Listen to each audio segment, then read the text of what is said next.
Welcome to Grit to Glow, the podcast for moms, entrepreneurs, and women ready to step into their power. I'm Naomi, your host, mama, business coach, and unapologetic go-getter.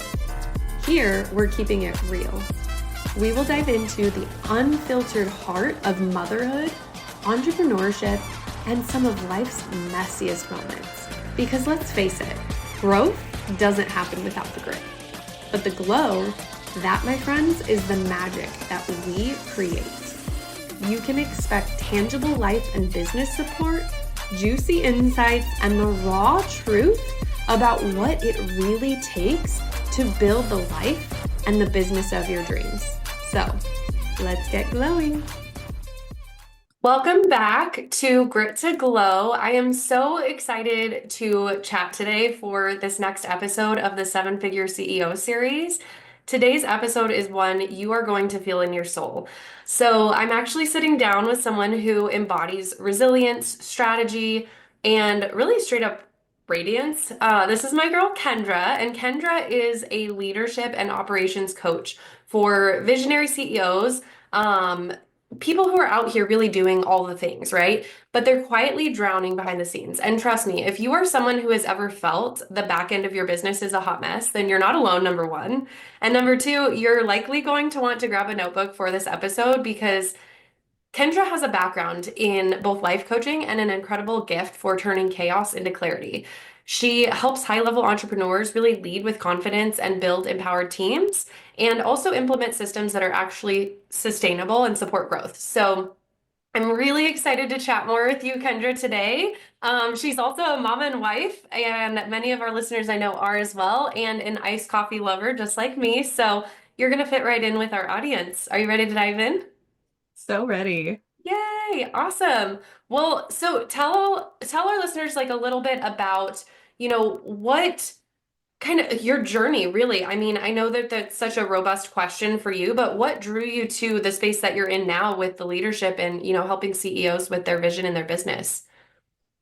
Yeah, so without getting too nitty-gritty into the details, probably, just like all of us, every step of the way has kind of led me to where I am, um, partially by accident, partially with intention.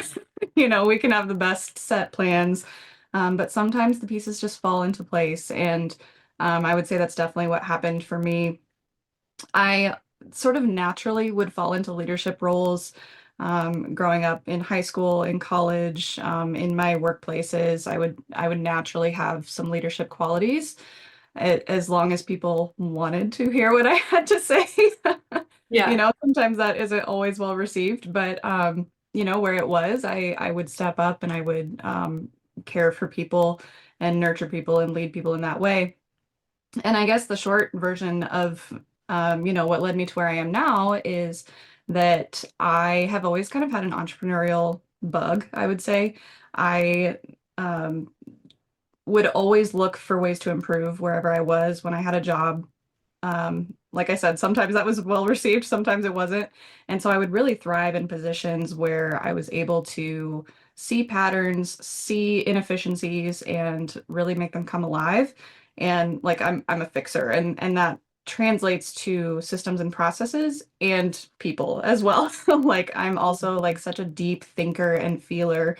So if anybody's familiar with the terms like highly sensitive person or like, the empath, all those things, that is me. And I've had to learn crash course like that's just growing up of like learning how to kind of channel that and refine that rather than letting it like own you and just be an emotional mess all the time. You're like, oh, like this is how I turn that into a superpower and not a liability. And so really just that desire and that drive in me is natural to like constantly be learning, constantly be growing, constantly be helping other people along the way. And so when I went through the very difficult decision to divorce in 2020, I got a life coaching certification to partially coach myself and have also kind of had like this desire in the back of my mind to go back to school to be a counselor someday. People like my friends would just tell me in hard conversations, they're like, you should be a counselor. So I'm like, okay. So in a different season of life, I was like, life coaching is the first step, like to add a tool to my toolbox that can allow me to help myself and others. And so I started along the life coaching path. As, having the entrepreneurial bug, I was determined in that season to figure out how to work for myself. I said, Mm.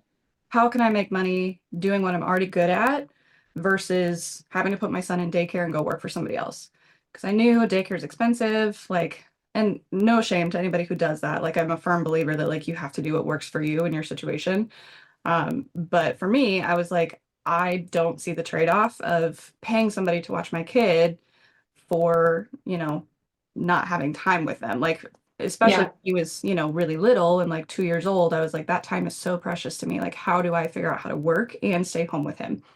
And so that was where it started. And I just started networking with people in the life coaching community. Somebody needs a website here, somebody needs graphics here, somebody needs a Facebook group management. And I realized I was like kind of that jack of all trades that was good at a lot of things. Maybe not an expert in anything, but like good at a lot of things.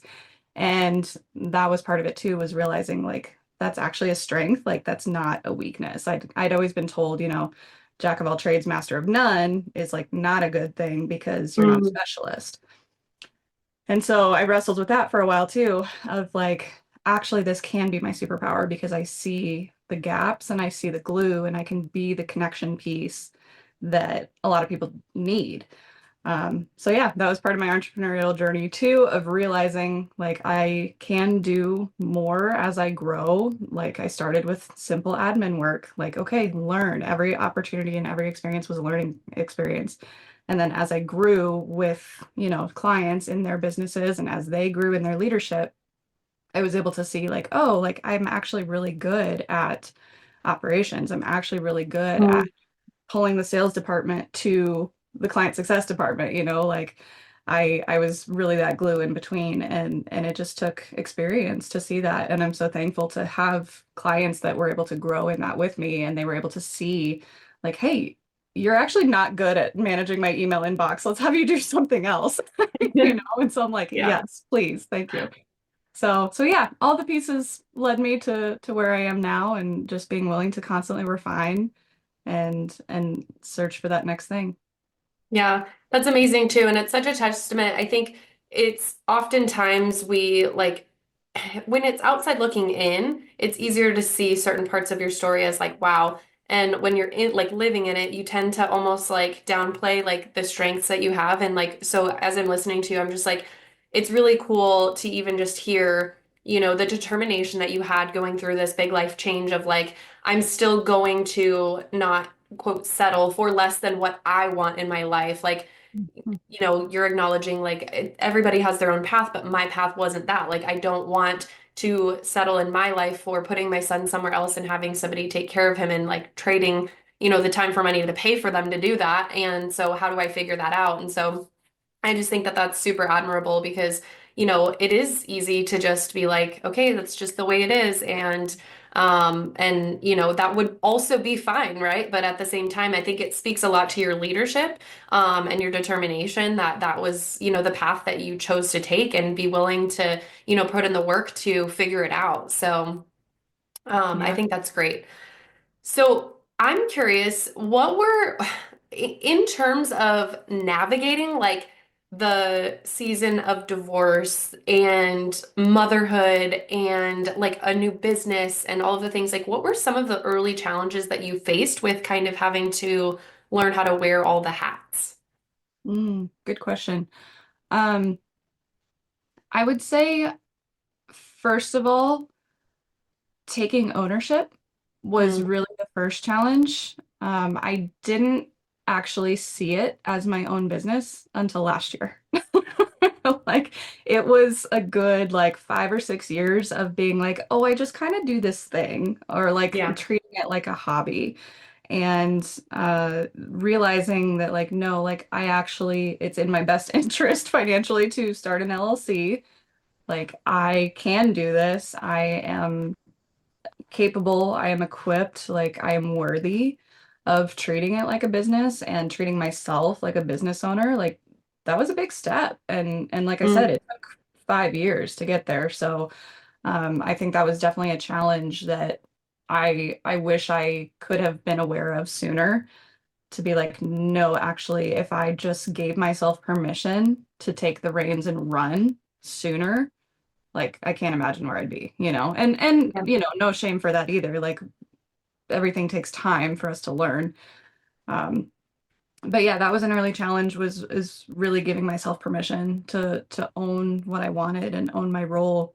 And along those lines too, like you said, everybody takes their own journey of, you know, some moms do better separating from their child all day and they show Yeah. up as a better mom, you know, having somebody else watch their kid and then coming together to be mom and separating that. And I'm inching a little bit more into that world now that my son is older. I'm like, yeah, actually, I do need all day while you're at school for me to work. Yeah. But in the younger years, like I wanted to be at home with him, work with him on my lap, you know. And so it's different for every season. And that was another big challenge that I had to realize was um, I had a certain picture and expectation in my head of what culture taught me. And also realizing that that's different for everybody, you know, like I Yeah. was taught hey, it's actually more like Christian or it's better for your child or whatever to be a stay-at-home mom and homeschool and not work. And so I had a lot of shame around like the idea of like, hey, I actually enjoy work. Like I actually enjoy having a career and creating a career for myself. Uh, Yeah. so I had to fight that shame. But for somebody else, they might have grown up with a totally different, you know, perspective of like, no, like you need to be a career woman, like kids come later. And so it's been really interesting to talk to more mom friends and business owners and realize that we all had like this different expectation of what should means for our Yeah. life. And either way, realize you might fall somewhere in the middle and give yourself permission to also change your mind about it. Mm. Um, because yeah, I wanted the best of both worlds and I had to give myself permission that like that can change as he gets older and as my role and my expertise changes. It looks different than it did 5 years ago. So I would say that's the next challenge. It's just having so much grace for yourself in the different seasons of like, hey, it's actually okay. Which again, that comes from my own programming of I grew up being told like it is more noble or more worthy or whatever to stick with one career for 40 years, that job hopping is not good and people are going to look down on you for that. And realizing like it's just not that world anymore. Like, yes, some people still have that mindset, but I'm going to choose to actually surround myself with people that have a similar mindset to me. And that made my life completely different and so much better, in my opinion, you know, that like, hey, you're allowed to evolve, you're allowed to grow and change, and that doesn't mean that you're any less loyal. It doesn't mean that you're a flake. It just means that you are willing to pivot and find where that balance is for you of, yeah, what does it look like to be loyal to the obligations you've already made and be true to yourself, and find those things about you and your values that don't change, but also what is changing, what is growing, and living in that duality of like, yeah, both can be true at the same time, that you are still you, you still have a core identity, and also you're growing and changing. Like you've already arrived and you're not there yet at the same time. And that's such a beautiful place to live in, I think. So so I would say those are like some of the big level challenges that I had to learn. And yeah, as far as like wearing all the hats, like that just came naturally for me. I think it does for a lot of moms. Like we're just kind of programmed to do all the things and you know, we could get into the whole realm of ADHD if you want to, of like diagnosed, undiagnosed, I don't know, but I think it's like a mom superpower of like we are just programmed to be able to handle a lot, and learning that you are capable of handling so much more than you think you are And again, the duality of like also living in the place that like you don't have to handle all the things either. Like you can give yourself grace in the moments where it's just too much and you're like, you know what? I need to do one thing in this season of life, and that's okay. And also realize that you can do a lot more. So I don't know. That's So that's my many gold roundabout. nuggets. I'm like, oh my gosh, it's the resilience, it's the like giving yourself grace, it's the like even just when you were talking about the way that the world used to function of like it was like frowned upon to career hop or job hop or whatever it is. Like I remember so early on in my entrepreneurial journey feeling like if I'm pivoting too often, then exactly what you said earlier, like I'm going to be viewed as not a specialist, but a jack of all trades, and people aren't going to have that quote trust factor with me because they see me constantly doing different things and really worried about that. And so I deeply resonate with that because it's like I also was raised to think, that you have to be at a job for like a minimum of, X amount of years. And I always jokingly say now, like, two is the new 20 kind of a thing when it comes to jobs. It's like, I think, having a good length of time at certain things does help, and it is supportive of just showing, the loyalty, especially in our field of industry. It's like, in being a contractor and working with multiple different clients, being able to say like my clients have been with me for a long time, like that in itself is good social proof. But at the same time, I think there's also something to be said for the fact that the industry isn't really necessarily that unless, you're working with a certain type of entrepreneur. So it's learning to not be so hard on yourself with so many different facets of not just business, but life too, as somebody who's navigating all of that is super, super important. Um, so I just love that you said that. So I guess really like what's coming up for me, and I'm thinking like really for like women and people who are listening to this, like so many women do get stuck in that like that thought of I have to do it all, like what you were saying. And I'm curious for you. Do you have something specific that kind of helped you break out of that and be able to really start focusing on like growth in your agency? I know you made a shift from, taking on clients to becoming an agency owner more recently. And so like for you, what was that like that thing that helped you really break out of that and be able to start like empowering yourself to build a team and really move the needle in your business in a different way? Yeah, I would say it's the moments of pain that help us pivot, right? And so realizing that like i- if you can tune into the level of awareness faster, so that's like how I refine basically, like that's how I see my like decision making framework is, you can't change anything until you have an awareness of what needs to change and or if anything needs to change.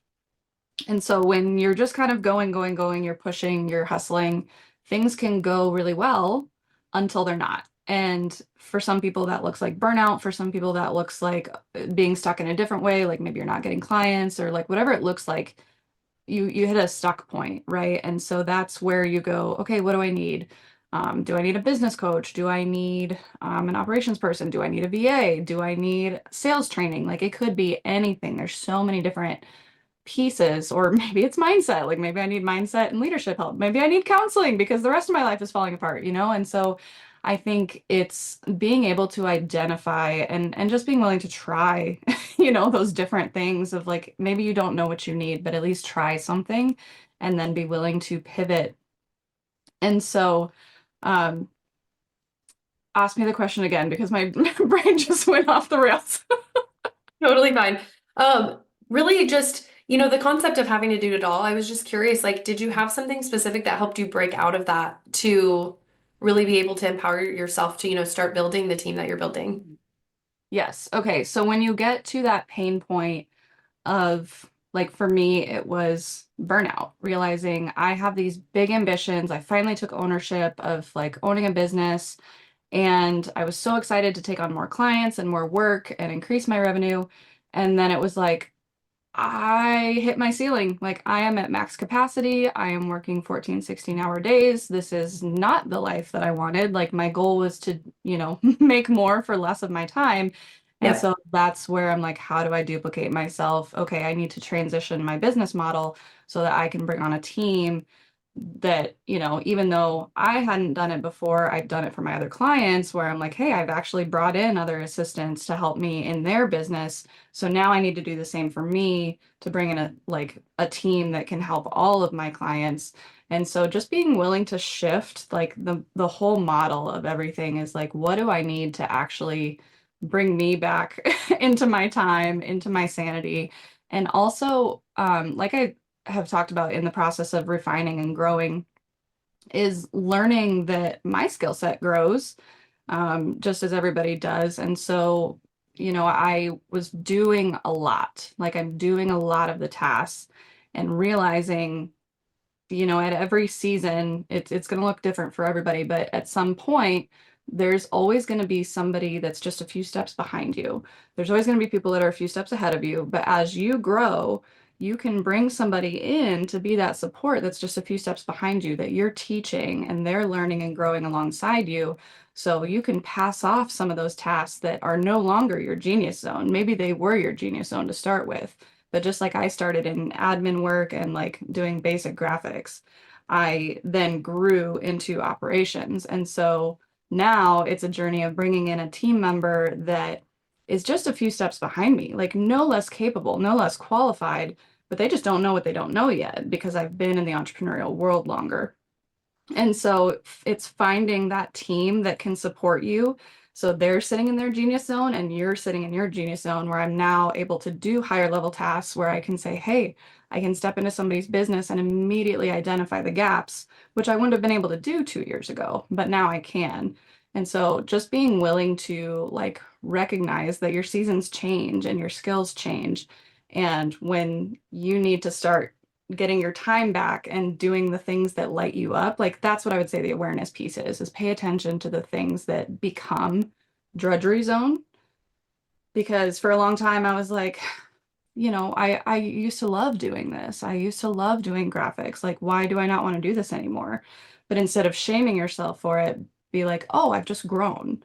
Like I can actually pass this off to somebody else now. And now my my genius zone or what lights me up is now consulting and strategy and making all the pieces fit together. And that may not be my genius zone forever, that may change in another 2 years. Yep.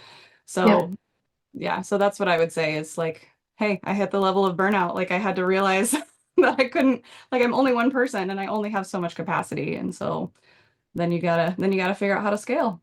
So Yeah.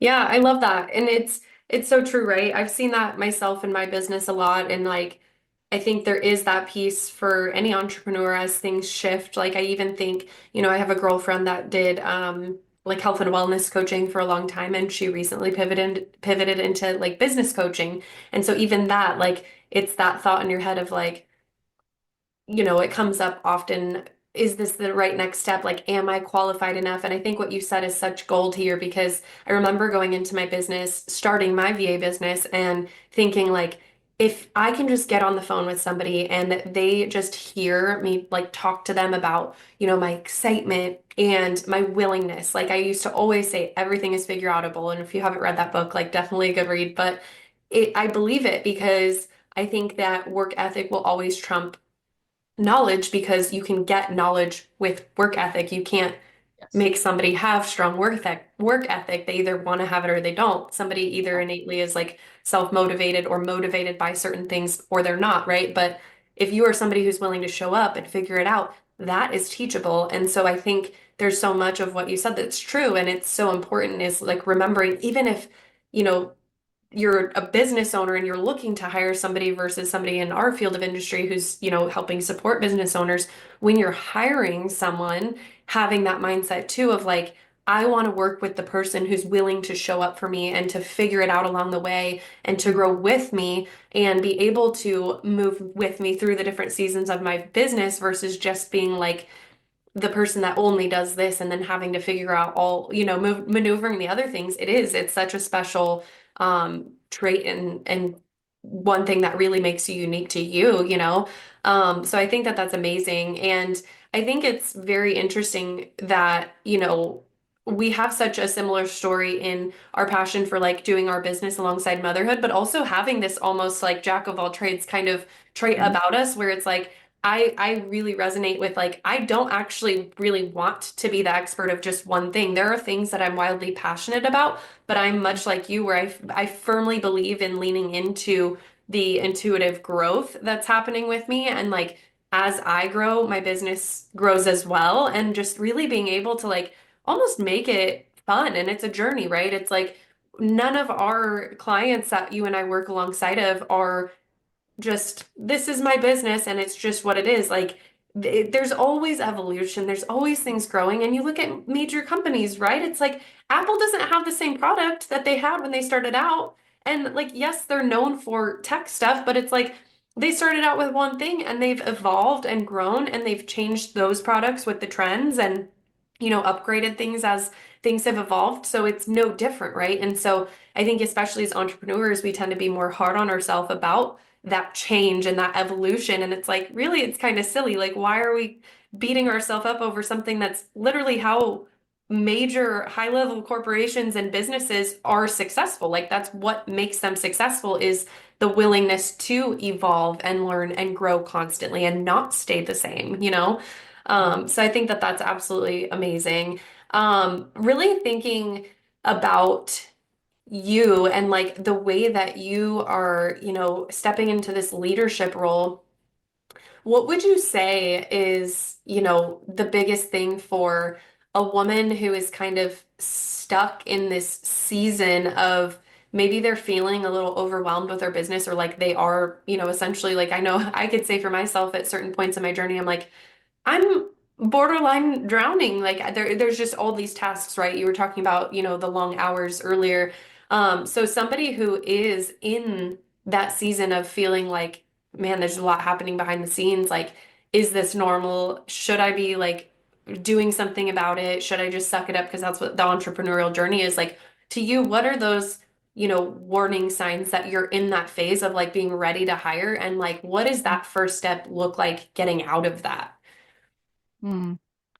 Yeah, there's a couple different ways I could take this. So I would say, first of all, um, when I preach like give yourself grace, give yourself permission, most of the time when I have been in that place, I like my body and my brain will literally just like physically shut down. Like I go into like survival mode and I totally blow off responsibilities for a day usually, and then I guilt myself about it.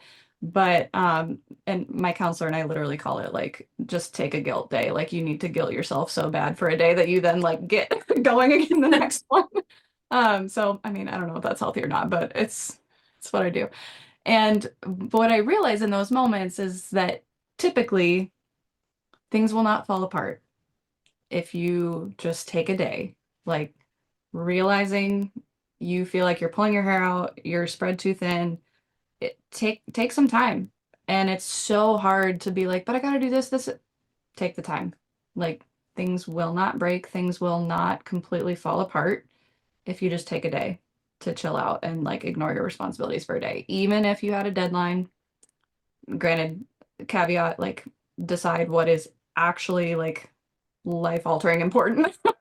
Yeah. But 99% of the time, I would say things will not break and fall apart. Like it will be okay. So take that time because at some point you need to slow down to speed up. You have to carve out some time to sit with yourself, sit with the Holy Spirit if you're a believer, and like figure out what you actually want and what you're actually being called to. And it's in those moments that you get clarity on being able to prioritize. From a logistics standpoint, I highly recommend the Eisenhower matrix, where you divide out into four quadrants: what is urgent, what is important, what's not urgent, but it is important. And you can kind of go from there of recognizing like what you need to delegate, what you need to eliminate. So I highly recommend the Eisenhower matrix. It's Google it. It's not a unique thing to me. But that's a really good tool. And I encourage people to just like brain dump, like when you're in that quiet moment, just literally get everything out of your head, whether it's pen and paper, whether it's typing it out on the computer, whether it's an audio message, sometimes like saying things into an app that will transcribe it into text if it's ChatGPT, if it's Google Voice, whatever you want to use. But just brain dump, get everything out of your head and then you can kind of sort from there. And so I think that's a very useful tool to realize like, hey, I actually have a lot of things I could delegate. Like, does this actually have to be me? And then that's a pretty good indication of like, okay, maybe I do need to hire an assistant, or maybe I need to hire a social media manager or an ops person or whatever those tasks like category that kind of falls into, where you realize like, yeah, you might be really talented at like being multi-passionate like we are of doing all the things, but do you have to?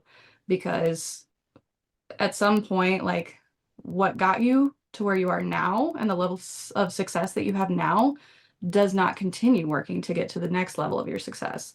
So I would say, yeah, it's really just being willing to listen to your to your body and your brain long enough to realize that you're hitting that ceiling, you're hitting burnout. Maybe your family life is starting to struggle. That's a pretty good indicator, like things are out of balance. Maybe your business feels really stuck and stagnant. Like, okay, let's figure out how to shake it up. And so um, the other thing I would say too is tuning into your emotions as well of like, is it actually a you thing? Where you're like, I do actually need to get clear on what I want. Yeah. Because if you just try to do the Eisenhower matrix, but you don't have a clear vision of maybe what your life looks like, of what your family work balance looks like, of what your business is going to turn into. Like, if you don't have vision and clarity on that, now I'm not saying you have to have it every part of it figured out. I do, again, believe that there's duality and balance there where like you have to have a future vision and you can figure it out as you go, right? Like, you don't always have to have the how figured out, but you do have to have the what. And so having clear vision on like what you actually want to create so you're not just aimlessly like doing things for the sake of doing things. That's where it's really easy to feel like you're on a hamster wheel, you're, just trying to do more, more, more.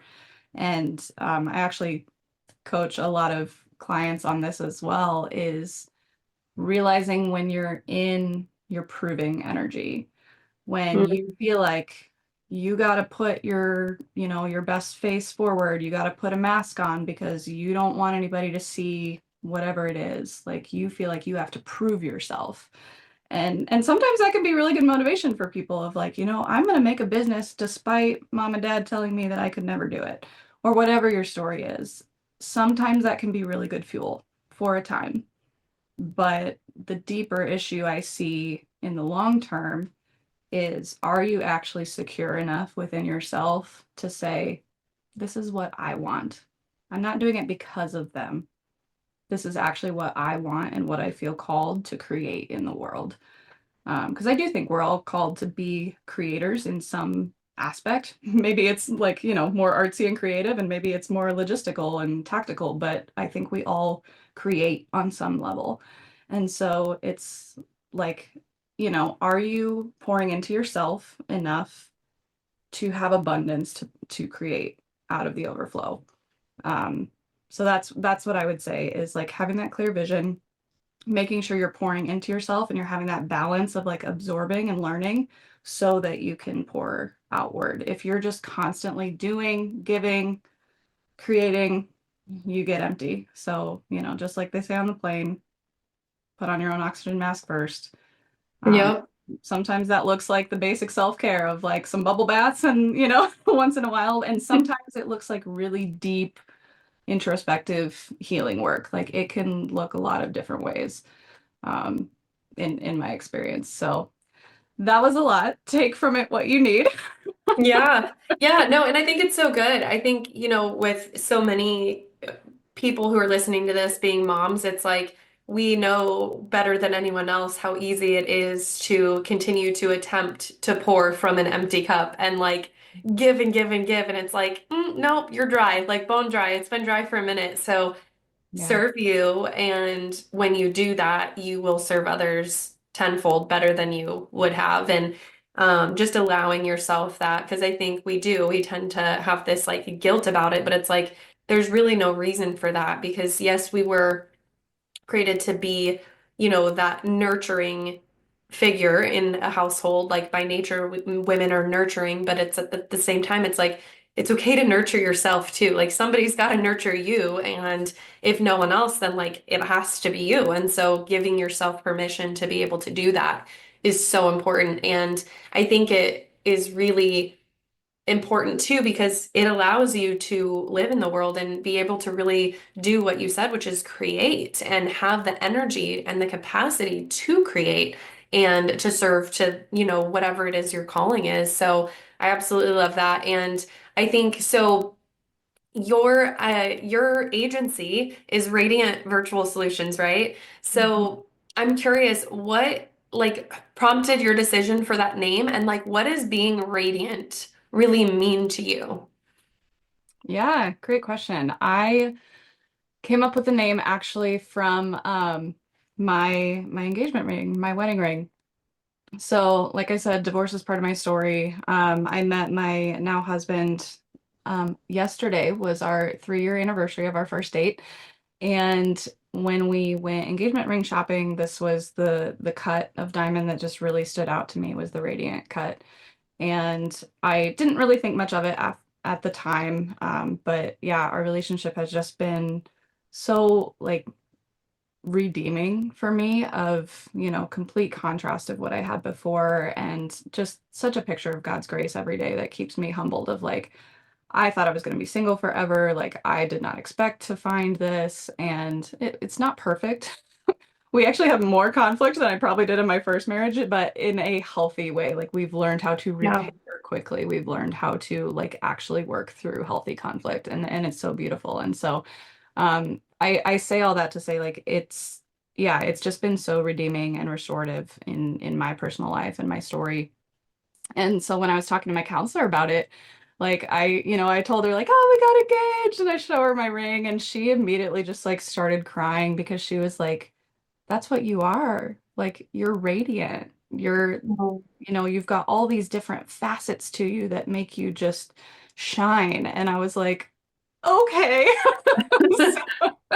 So yeah, so I just really resonated with that and realizing that, the classic cliche of diamonds out of the rock, out of the rubble, out of ash, you can create beautiful things forged through fire and so especially the radiant cut with all of its different facets just really resonated with me and that's where I hope to help others as well where, when I shine brightest is when other people shine brightest too. And I think that that's just a beautiful way to live. And again, if you're a believer, like that's how we're called to be in the body of Christ is to be parts that benefit each other.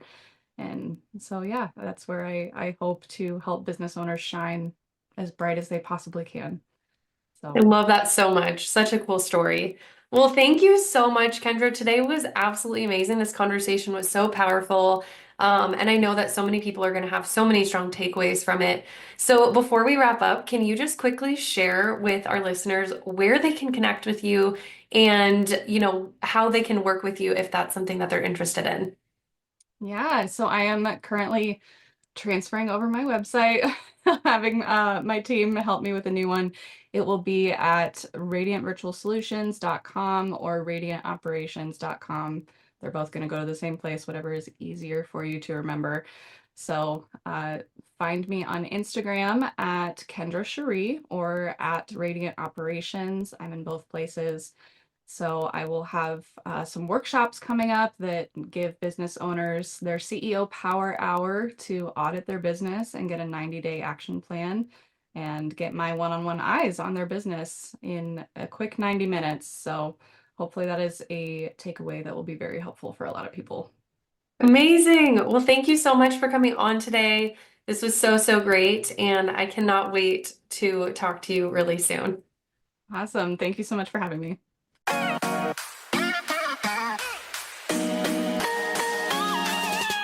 Thank you for joining me for an incredible episode of Grit to Glow. If today's episode spoke to your heart or sparked an idea, I would absolutely love to hear from you.